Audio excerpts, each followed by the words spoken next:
శ్రీ గురుదత్త జై గురుదత్త. శ్రీ మహాగణాధిపతయ నమ. శ్రీ సరస్వత్యై నమ. శ్రీపాదవల్లభాయ నమ. ఆధ్యాత్మిక బంధువులందరికీ నమస్కారం చేసుకుంటూ ఈరోజు శ్యామాచరణ లాహిరి మహాశైలు వారి యొక్క దివ్య లీలల విశేషంలో 23వ రోజు పారాయణలోకి మనం తెలుసుకోబోతున్నాము. ముందుగా స్వామివారి పాదపద్మములకి సమాధికి నా శిరస్సు వంచి నమస్కారం చేసుకుంటూ అనుగ్రహ ఆశీర్వాదాలను అర్థిస్తూ ముందుగా స్వామివారి యొక్క గురువందనం. నమః త్రైలింగం శివకరం మహాయోగి మహేశ్వరం ప్రసీదత్వం జగద్గురు తస్మై శ్రీ గురవే నమః. నమః యోగానందే మహానందం శంకరానందే శక్తిప్రియం జ్ఞానభక్తిప్రియం ప్రియం తస్మై శ్రీ గురవే నమః. నమః జ్ఞానచక్షు దివ్యదానం చరాచర గురుజ్ఞానం భూతభ్రాంతి ఉపశమనం తస్మై శ్రీ గురవే నమః. నమః స్పృష్టికల్పే చతుర్ముఖం స్థితికల్పే చతుర్భుజం నిర్వికల్పే మహేశ్వరం తస్మై శ్రీ గురవే నమః. నమః పరం బ్రహ్మ కల్పాతీతం కోటికల్ప అంకస్థితం గురుదేవ పరం బ్రహ్మ తస్మై శ్రీ గురవే నమః. నమః గురుదేవ గర్భహరం సర్వపాపహరం హరం మోక్షదేవం మహేశ్వరం తస్మై శ్రీ గురవే నమః. తండ్రి, మరొక్కసారి నీ పాదపద్మము నా శిరస్సు వంచి నమస్కారం చేసుకుంటూ ఆకాశతత్వానికి ప్రతీక, సమస్త విశ్వానికి నాథుడు ఆయన విశ్వనాథుడు. అయినప్పటికీ ఆయన ఉండడానికి చోటు ఏదీ లేదు. సాధకుడు పూర్తిగా ఆకాశతత్వం అంటే అద్వైత భూమి మీద ప్రతిష్ఠితుడైనప్పుడు స్థితిలో అతనికి తనదేది అంటే స్వాధికారం ఏది ఉండదు. ఆయనకి శివుడికి బట్టలేదు, బూడిద పూసుకుని కూర్చుంటాడు. అంటే సాధకుడులో ఈ విధమైన త్యాగ భావన పుడుతుందన్నమాట. ఆయనకు ఒక చేతిలో డమరకం ఉంది. దానికి రెండు వైపులా సమానమైన వాద్యధ్వని వస్తుంది. అది ఓంకార ధ్వనికి ప్రతీక. సాధకుడు ఓంకార ధ్వనిని వింటూ తన్మయత్వంలో ఏకాకారుడై ఉండాలి. ఆయనకు రెండో చేతిలో త్రిశూలం ఉంది. ఇది సత్వరజస్తమో గుణాల మూడింటికి ప్రతీక. అంటే సాధకుడు త్రిగుణాతీతాస్తకు అంటే ఇక్కడ చూసుకోవాలండి, త్రిగుణములు ఈ త్రిగుణాతీతావస్థకి ప్రతీక అయిన మొలకు మెడకు సర్పమాలలు ఉన్నాయి. ఆ మొల అంటే మాల హింసకు ప్రతీక. దీని తాత్పర్యం ఏంటంటే స్థితిలో సాధకుడు హింసావృత్తిలో అన్ని రకాల ఇంద్రియాలను అణిచివేసి పూర్తిగా అహింసావస్థను పొందాడు. శివుడి వాహనం ఎద్దు. దీనికి ధర్మం అని అర్థం. దాని 4 కాళ్ళు ధర్మ అర్ధ కామ మోక్షాలు. ఇవి ధర్మానికి ముఖ్యమైనవి, శ్రేష్టమైన 4 పాదాలు అన్నమాట. చతుష్పాద రూపంలో ధర్మానికి ప్రతీక అయింది. అంటే ఇక్కడ మనురహస్యంలో ఒక శ్లోకం ఉంది.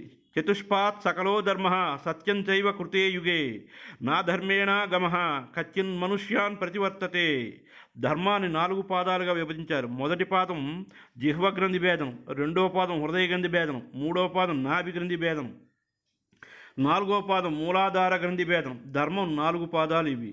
అంటే పై శ్లోకంలో ప్రయోగించిన సకల శబ్దంలోని సా అంటే సా ఆద్యంతంగా ఉచ్చరిస్తాం. కా మస్తక మూర్ధంలో ఉంటుంది. లా వక్షంలోని బలంతో అంటే ధ్వని లేదా శబ్ద సహిత మూర్ధంతో క్రియ చేయాలి. సత్యం అంటే కూటస్థ ఏకాకారం, దాని తర్వాత విజ్ఞానం, చివరి సమాధి. అప్పుడు మనస్సులో కలిసిపోతుంది. 4 విధాల ఈ సత్యయోగం వల్ల బ్రహ్మస్వరూపం తెలుస్తుంది. నా ధర్మే అధర్మంలో ఆగమస్థితి ఖచ్చితన ఎన్నడూ కాదు. పురుష శ్రేష్ఠ కూటస్థదర్శి చేస్తున్నవాడిని అంటే అధర్ముడైన నేను అంటే క్రియకు దూరమై ఆ కూటస్థంలో ఉండి శ్రేష్ఠుడైన క్రియావంతుడును చూస్తున్నానని చూడటం జరగదు.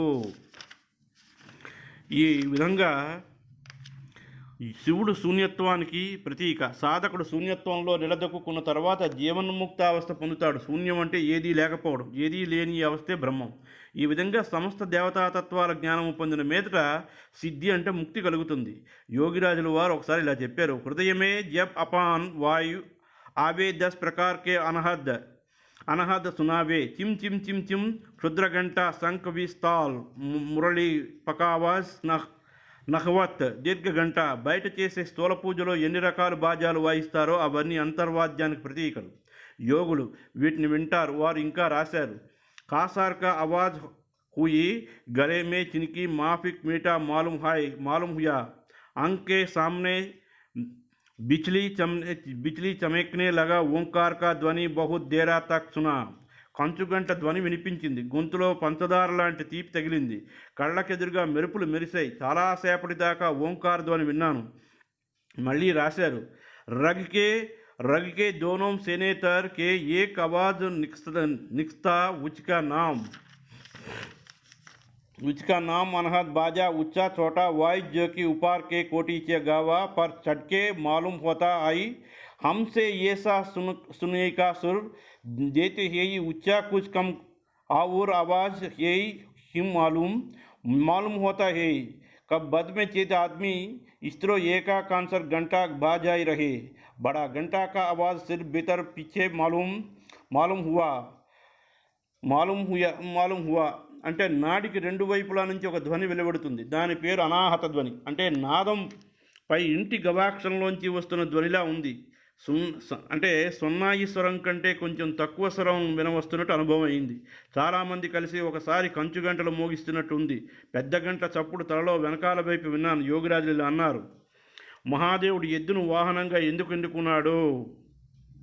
భూమి రూపమైన వాహనం లేదనా? వృషభం వంటి ఈ శరీరం అని అర్థం. దీనికి ఉండే రెండు కొమ్ములు ప్రాణాయామ సమయంలో బయటకు వస్తాయి. అంటే ఇడా పింగళ రెండు కొమ్ములు అన్నమాట. ఈ ఇడా పింగళలు కర్మ చేసిన మీద కామం విడిచిపోతుంది, కామ వివర్జితావస్థ కలుగుతుంది. ఇవి శరీరంలో ఉన్నాయి కనుక శరీరాన్ని వృషము అని అంటారు. ఈ శరీరంలోనే ఉన్నాడు మహాదేవుడు. అంటే స్థిర ప్రాణ రూపమైన బ్రహ్మ. దివ్ శబ్దాన్ని బట్టి ఆకాశం అనేది తెలుస్తోంది. మహాదేవుడికి అర్థం మహాకాశమని, అంటే అంతటా వ్యాపించి ఉన్న స్థిర మహాశూన్యం. యోగిరాజులు తమ డైరీలో ప్రాచీన కాలంలో ఋషులు పొందిన మరో చరమ ఉపలబ్ధి విషయం రాశారు.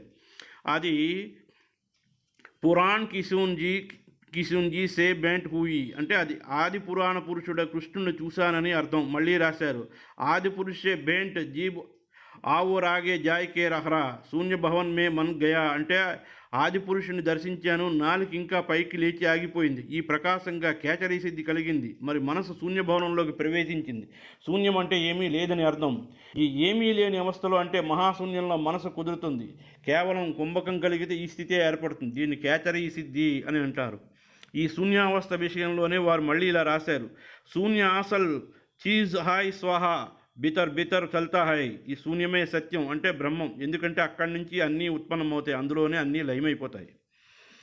ఇంకో ఇలా చెప్పారు స్వాములు వారు, నేనే ఈ మహాశూన్యపు ఆత్మస్వరూపు సూర్యరూపుణ్ణి. అక్కడ నేను తప్ప మరెవరు లేరు. సోహం. ఇందులో ఇంద్రియ సంఘంతో సహా అన్నిటినీ విడిచిపెట్టేసి చడి చప్పుడు లేకుండా కొద్దిసేపు ధ్యానంలో కూర్చుందామని లోపల నుంచి ఆదేశం వస్తోంది.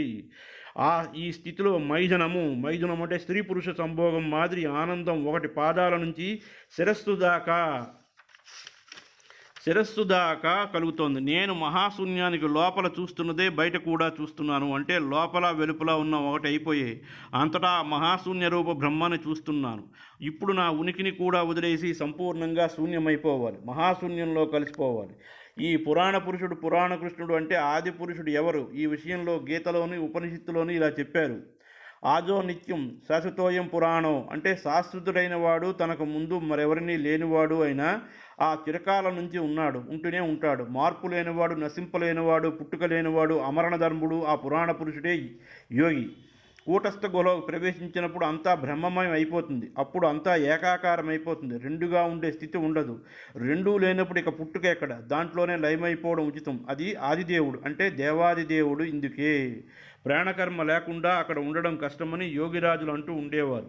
అదే ధర్మం. ప్రాణకర్మ అంటే ప్రాణాయామం చేసి కర్మాతీత స్థితిలో, అంటే క్రియాపరావస్థలో ఉండడమే శాశ్వత పదము. అదే అమరధామం. ఆ శాశ్వత పదం ప్రాప్తి కలిగిన తర్వాత, అంటే కర్మాతీత వ్యవస్థలో ఎప్పుడూ ఉండడం వల్ల పురాణ పురుష స్థితి దానంతట అదే కలుగుతుంది. కబీర్ మహాత్ముడు కూడా ఇలాగే చెప్పాడు, కబీర్ జో వహ్ ఏక్ నా జానియా తో సబ్ జానే క్యో హై, ఏకీ తే సబ్ హోతా హై, సబ్తే ఏక్ నా హోయ్. అంటే ఏది ఒకటి తెలుసుకోకుండా అన్నీ తెలుసుకోవడం వృధా. ఒక్క దానివల్లే అంతా జరిగింది. ఆ ఒక్కటి అన్నిటికీ ఉంది. అనేకం నుంచి ఏకం పుట్టడం సబవు కాదు. కబీర్ ఇంకోసారి ఇలా అన్నాడు, ఏకీ సాదే సబ్ సాదే సబ్ బాయ్, ఏకీ సాదే సబ్ సాదే సబ్ జాయ్, జో తూ సించే మూల్కే ఫూలో ఫలే ఆదాయ్. అంటే ఒక దాని గురించి సాధన చేయడం వల్ల అన్ని సాధనలు సఫలమవుతాయి, కానీ అన్నిటికీ సాధన చేయడం వల్ల అన్నీ విఫలమవుతాయి. చెట్టు మొదట నీళ్లు పోస్తే పూలు పళ్ళు లభిస్తాయి, అలాగే సాధన అన్ని విధాల ఫలవంతమవుతుంది. ఏకం భూతం పరం బ్రహ్మం జగత్సర్వం చరాచరం నానాభవం మనోయస్య తస్య ముక్తిర్నజాయతే. ఇది జ్ఞాన సంకలనీ తంత్రంలోది 84వ శ్లోకం. అన్ని పదార్థాల్లోని చరాచరాల్లోని జడచేతనాల్లో ఒకే బ్రహ్మ ఉన్నాడు. మనస్సులో నానా రకాల భావనలు కలగడం వల్ల ముక్తి లేదు, కానీ ఒక దాని గురించి జ్ఞానం కలగడం వల్ల ముక్తి సునిశ్చితమవుతుంది. అందువల్ల ఒక దాని గురించి సాధనం చేయడం సబబు. అనేక మంది దేవతల గురించి సాధనం చేయడం వల్ల పెద్ద చిన్న అన్న భావం పుడుతుంది. గ్రహం ప్రవిష్టౌ పరమా పరార్థే, గుహం ప్రవిష్టౌ పరమే పరార్థే. ఇది కఠోపనిషత్తులోది. ప్రాణవాయువును కూటస్థ రూప గుహలోంచి ప్రవేశపెట్టడం వల్ల అది పరబ్రహ్మ లీనంలో లీనమయ్యి అప్పుడు పరార్థ జగత్ ఉపలబ్ధిమయ్యి సర్వజ్ఞత్వం కలుగుతుంది. యోగిరాజులు ఈ స్థితిని పొందినవారు. అంగుష్ట మాత్ర పురుష మధ్య ఆత్మని తిష్టతి.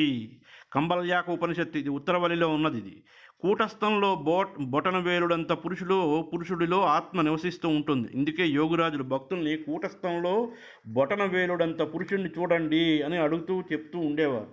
ఉత్తమ ప్రాణకర్మ చేయడం వల్ల అతడు కనిపిస్తాడు. అతడే ఆత్మ, అతడే అభయపదము, పరమపదము, అతడే బ్రహ్మ. ఆ ఉత్తమ పురుషుని నేను అన్న జ్ఞానం క్రియాయోగం చేయడం వల్ల కలుగుతుంది. ఆ స్వరూపం పురుషోత్తముడు, అన్ని జ్యోతులకు జ్యోతి అయినవాడు. ఆ జ్యోతి నుంచి అన్ని జ్యోతులు వెలుగుతాయి. అదే ఆత్మసూర్యుడు. అది లేకపోతే మరే జ్యోతి ఉండదు. కానీ కనిపిస్తున్నదంతా దాని రూపమే, దాని ప్రభే, దాని వెలిగే. ఎందుకంటే సమస్త రూపాల ఉద్భవికాసాలు అక్కడి నుంచే జరుగుతాయి. ఇందువల్ల జీవుడు శివస్వరూపుడు. ఆత్మ లేకపోతే మరేది ఉండదు. ఆత్మ బ్రహ్మస్వరూపం కావడం వల్లే అన్నింటికీ ఉనికి ఏర్పడింది. ఇందువల్ల ఆత్మే బ్రహ్మ లేదా బ్రహ్మే ఆత్మ. ఈ రకమైన జ్ఞానం కలిగిన మీదట సర్వం బ్రహ్మమయం జగత్ అన్న ప్రతీతి కలుగుతోంది. దీన్ని బలపరుస్తూ ఋషులు ఆ పరమ సత్యాన్ని గురించి ఇలా చెప్పారు. అనోరణీయాన్ మహతో మహ్యాన్ ఆత్మగుహయాం నిహీతస్య జంతోస్తభ కృతం పశ్యతే వేతశోకో. బృహన్నారాయణ ఉపనిషత్తు ఇది. అంటే అణువు కంటే చిన్నగా పెద్దదానికంటే కూడా పెద్దదిగా ఉండేది ఆ కూటస్థ రూపమైన గుహలోపల ఉంది, ఆత్మ ఉంది. దాంట్లోకి మనస్సు వెళ్ళగానే వీతశోక స్థితి, అంటే ఏ శోకాలు లేకుండా పోయే స్థితి కలుగుతుంది. ఈ కూటస్థ స్థితమైన ఆత్మ సూక్ష్మ రూపంలో సమస్త జీవుల భరణ పోషణాలు చేస్తుంది. అందుకే యోగిరాజులు ఉత్తమ ప్రాణ కర్మ చేయడం వల్లే ఓంకార రూపం కనుబొమ్మల మధ్య దీపశిఖ మాదిరిగా కదలకుండా మెదలకుండా నిలకడగా కనిపిస్తూ ఉంటుంది. అంతేకాకుండా అదే చోట తామరతూళ్ళు మాదిరిగా కనిపించే కాంతే శక్తి రూపిణైన శివ. అదే సర్వసూర్య స్వరూప కూటస్థుడు రూపం. అదే హృదయాకాశం. ఈ శ్వాసే వాక్కు. ఇదే గాయత్రి. ఇదే ప్రాణాయామం చేసేటప్పుడు వినిపించే సుమధురమైన ధ్వనే ప్రణవధ్వని. అంటే శ్రీకృష్ణుడికి మురళీధ్వని. ఆ ప్రణవధ్వనిలో తన్మయులైపోయినప్పుడు ప్రాణవాయువు పైకి లెగుస్తుంది. కూటస్థితి దానంతట అదే కలుగుతుంది. దాన్ని అమర పదము అని అంటారు. హృదిస్థితం పంకజమస్తవ్రతం. హృదిస్థితం పంకజమస్తపత్రం. హృదిస్థితం పంకజమస్తపత్రం సకర్ణికం కేసర మధ్యనీలం. అంగుష్టం మాత్రం మునయే పదంతి ధ్యాయంతి విష్ణుం పురుషం పురాణం. ఓంకార గీతలోది. హృదయ కమలంలో కుదురుకొన్న మీదట దాని 8 రేకుల కేసరాల లోపల నీలవర్ణంలో ఉండే బొటన వేరుడంత పురుషుడే ధ్యానించే మునుల దృష్టిలో పురాణ పురుషుడైన విష్ణువు. ధ్యానావస్థిత తద్గతేన మనసా పశ్యంతి యం యోగినో యస్యాంతాన్ నా విధు సురాసుర గణదేవాయ తస్మై నమః. ఇది గీతా ధ్యానంలోది. ధ్యానంలో మునిగిన స్థితిలో ఆయన మీద మనస్సు నిలిపిన యోగులే ఆయన చూడగలుగుతారు. ఆయన తుది మొదలు సురాసురులకు కూడా తెలియదు. అటువంటి శివుడికి నమస్కారం. 5 इंद्रियों के परे मन याने श्वासा मन के परे बुद्धि याने बिंदी बुद्धि से परे ब्रह्म निराकार न्यून निर्मल. అంటే 5 ఇంద్రియాలకు అతీతంగా ఉంది మనస్సు. శ్వాస ప్రశ్వాసలు ఉన్నంత వరకు వర్తమాన చంచల మనస్సు ఉంటూనే ఉంటుంది. శ్వాస స్థిరమైనప్పుడు వర్తమాన మనస్సుకు అస్తిత్వం ఉండదు. శ్వాస అస్తిత్వం మీదే మనస్సు అస్తిత్వం ఆధారపడి ఉంది. అందువల్ల శ్వాస స్థిరమైన మీదట బుద్ధి ఉంటుంది. అది కూటస్థ రూప బిందువులో ఉంటుంది. ఆ బుద్ధికి అంటే బిందువుకు అతీతంగా నిరాకార బ్రహ్మ ఉన్నాడు. అతడు నిర్మల శూన్య స్వరూపాకాశ శరీరుడు. తంత్ర పరిభాషలో ఇలా చెప్పారు. స్పర్శనం రసనం చైవ ఘ్రాణం చక్షుక్ష స్పర్శనం రసనం చైవ ఘ్రాణం చక్షుక్ష శ్రోతరం పంచేంద్రియమిదం తత్వం మనసాధాన్యమింద్రియం జ్ఞాన సంఖ్లిని తంత్రంలో 28వ శ్లోకం అంటే తాకిడి, రుచి, వాసన, కనుకలి, వినుకలి, కన్న పంచేంద్రియాల పంచతత్వాలకు అతీతంగా మనోరూపమైన ఇంద్రియం ఉంది. అందుకే క్రీస్తు శకం మే 11 ఇలా రాశారు, బిందుమే అబక్రహణ కామహాయ్ అంటే మనస్సుకు అతీతంగా ఉన్న బిందువులోనే ఎప్పటికీ ఉండిపోవడం ఉచితం. అలా జరిగితేనే శూన్యంలో ఉండే స్థితి కలుగుతుంది. ఆ తర్వాత ఏమవుతుంది? దీని గురించి యోగిరాజులు అదే సంవత్సరం మార్చి 3వ తేదీన కూడా ఇలా రాశారు. ఏమిటని రాశారు?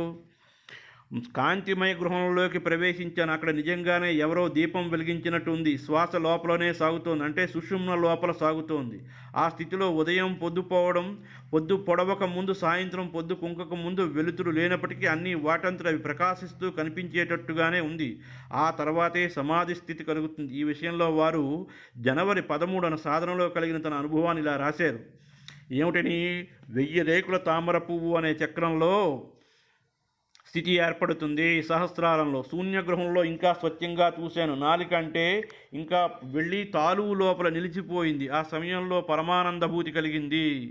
తొలి సంధ్య వేళ ఆకాశంలో కనిపించే పలచని వెలుతురులో మాదిరిగా అన్నీ కనిపిస్తున్నాయి. ఏవీ కనిపించడం లేదు. ఎందుకంటే ఆ స్థితిలో చూశాను, చూడలేదు అన్న ప్రశ్నే ఉదయించేది కనుక. ఆ సమయంలో చూసే మనస్సుకు ఉనికి లేదు. ఈ స్థితిలో మనస్సు స్థాపితం చేయడానికి, అంటే మనస్సు నిలిచిపోవడానికి సమాధి అన్న పేరు. ఆ సమయంలో వెలుగుంది ఆత్మ. సూర్యుడికే యోగిరాజులు కృష్ణుడు అని పేరు పెట్టారు. సూర్య హి కృష్ణ, ఈ ఆత్మే సూర్యుడు, కృష్ణుడు. ఈ విచిత్రావస్థ అనుభూతిని గురించి స్వామివారు ఇలా చెప్పారు. రాత్రి లేని దేశం ఏముంది? అలాంటి దేశం కనబడదు. రాత్రి లేకపోతే కేవలం పొగలొకటే ఉంటుందా? అలా కూడా జరగదు. ఎందుకంటే రాత్రి కంటే పొగలు ఉండాలి, పొగలు ఉంటే రాత్రి ఉండాలి, ఒకటి ఉంటే రెండోది ఉండి తప్పనిసరిగా ఉండి తీరుతుంది. మనం సుఖాన్ని కోరుతాం కానీ దుఃఖాన్ని కోరం. అలాంటిది సంభవం కాదు. సుఖదుఖాల ద్వంద్వం ఉంటేనే ఉంటుంది. దీనికి సంబంధించే జౌన్ దేశమే రాత్ నహి అన్నారు వారు. రాత్రి పగలు రెండూ లేని చోట తోలి సంధ్య వేళ ఆకాశంలో మాదిరి స్వయం ప్రకాశమైన ద్వంద్వాతీత స్థితి ఒకటి ఉంది. అక్కడ ఒక వ్యక్తిని చూశాను. ఆయన ఏమీ మాట్లాడడం లేదు, కదలడం లేదు, ఊరికే నిలబడి ఉన్నాడు. అయ్యో, ఇక్కడికి ఇది సమాప్తం. స్వస్తిక్ ప్రజాభ్య పరిపాలయంతాం న్యాయేన మార్గేణ మహిం మహిషా. గోబ్రాహ్మణేభ్య సోమస్తు నిత్యం లోకా సమస్తా సుఖినో భవంతు.